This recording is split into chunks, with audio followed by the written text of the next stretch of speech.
नमस्कार मंडळी, स्वागत आहे तुमचं माझ्या मिनी व्लॉगमध्ये. आज होती कृष्ण जन्माष्टमी आणि कृष्ण जन्माष्टमी मी कशा पद्धतीने साजरा केली तर ते दाखवते. सर्वप्रथम तुम्हाला सर्वांना कृष्ण जन्माष्टमीच्या हार्दिक शुभेच्छा. सकाळी सकाळी मी बाळकृष्णाला पंचामृताने स्नान घालून घेतले, कारण हा बाळकृष्ण मी नवीनच आणला होता. आधी ऑलरेडीच माझ्याकडे छोटासा बाळकृष्ण होता, पण त्यापेक्षा मोठा बाळकृष्ण मला पाहिजे होता, त्यामुळे मी हा बाळकृष्ण घेतला होता.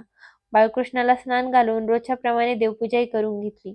नंतर मी बनवले होते सुक्या खोबऱ्याचे लाडू. तर म्हटलं तुमच्यासोबतही रेसिपी शेअर करूया. त्यासाठी मी इथे खोबरं बारीक करून घेतलं, काही गूळ घेतला, काही बदामही घेतले आणि थोडंसं तूपही घेतलं. त्यानंतर मस्त असं खोबरं भाजून घेतलं.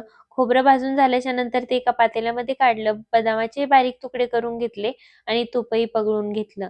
नंतर गुळामध्ये तूप घालून घेतलं आणि त्याचं मस्त असं मिश्रण तयार केलं. खोबऱ्यात काजू बदाम मिक्स करून घेतले आणि त्यांचं सर्वांचं एक मिश्रण तयार करून घेतलं आणि मस्तच असे लाडू बांधले.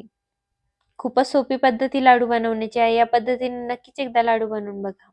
नंतर घरातली राहिलेली बाकीची कामंही मी करून घेतली आणि रात्रीचे 7 वाजता या पद्धतीने पूजा मांडून घेतली होती. आपण जे बनवलेले लाडू आणि बाकीचा प्रसादही मी इथे मांडून घेतला होता. काही फळंही इथे ठेवली होती आणि या पद्धतीने पूजा केली. आणि आता रात्रीचे 12 वाजले होते, तर कृष्णाचा जन्म झाला होता. मग कृष्णाला झुला देऊन गाणे म्हणून या पद्धतीने कृष्ण जन्माष्टमी साजरी केली.